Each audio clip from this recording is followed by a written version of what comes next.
love, welcome back to Awakened and Rising. Right now, as I'm recording this, we're easing into the summer of 2025. And to be candid, almost every element of life as we know it seems to be shifting. Yes, I'm talking about the political climate, globally and especially here in the US where I'm from. I'm also talking about the changes in the actual climate, the changes in the health system, and the shifting of our economy. I'm also talking about the emergence of AI and the mass changes in the way we connect and work, and how all of this is just barely scratching the surface of how much is shifting. Every time I open my phone or flip on the TV, there's another headline that makes my heart sink. Things like massive layoffs, global conflict, a shaky economy, climate concerns, and an overwhelming pressure to keep things going as if nothing was affecting us. Over the past few months, especially, some of my clients have confided in me that they feel like their world is falling apart and they aren't sure how to find their way through the times and through things right now. If you feel similarly, I want you to know that you're not alone. And I want to offer you a simple yet powerful question to consider.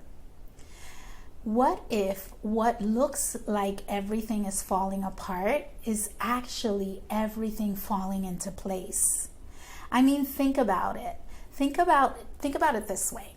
There is a point in reorganization where things look chaotic and nothing makes sense.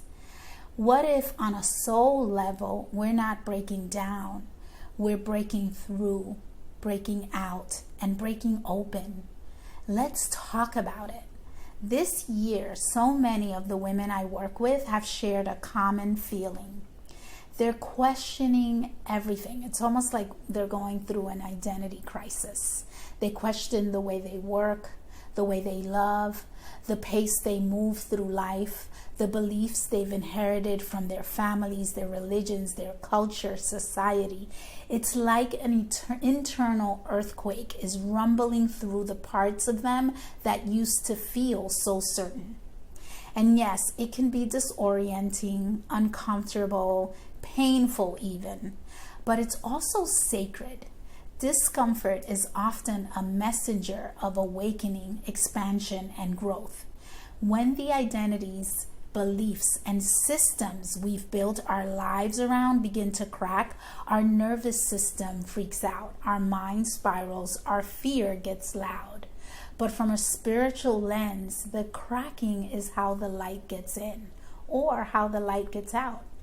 That doubt is what leads us to ask the most important questions and search out their answers. That discomfort is what leads to radical change, momentum, and transformation. On an individual level, within your circle of friends, and even globally. So many of the systems in our world were never built to support our wholeness. They were built for productivity, control, scarcity, separation.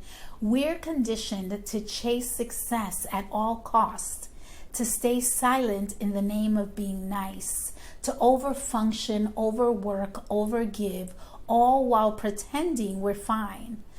But right now, a deeper truth is being revealed.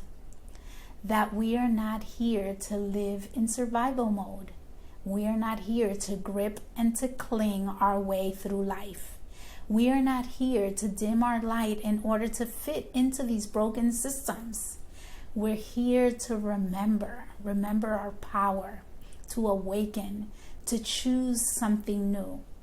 So if you're noticing that you can't quite do things the way you used to, if you're feeling pulled toward rest, toward truth, toward simplicity, if you're craving deeper connection, more meaning, more soul in your life, that's not a flaw.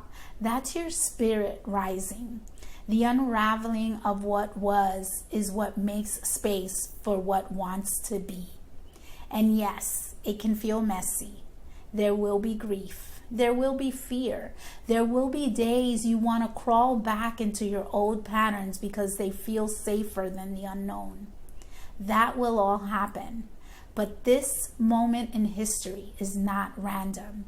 You are not random. You are here now for a reason. And for this you came. And the world doesn't need you to have all the answers. It needs you awake. It needs you grounded. It needs you grounded in your truth and in your self-trust.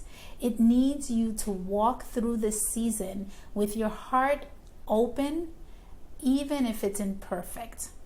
So yes, maybe the world is falling apart in some ways, but maybe it needs to in order for something more aligned, more whole, more human, and holy to take its place. Maybe this is the medicine, not the end of something, but the sacred beginning of a new way. Remember, the caterpillar thought it was dying when what it was really doing was turning into a butterfly. Please know that you don't have to navigate this alone. Please know that this is the kind of conversation we keep having here on this channel and inside my work with women who are ready to rise through remembrance and through tapping into their truest self. So if this spoke to you, I'd love for you to leave a comment below. What's been waking up in you lately? And if you feel called to go deeper, I've dropped a few links in the description box for how you can work with me. Take what resonates, leave the rest, and remember, you are not broken. You are becoming. You are here, and we love you always. Mwah.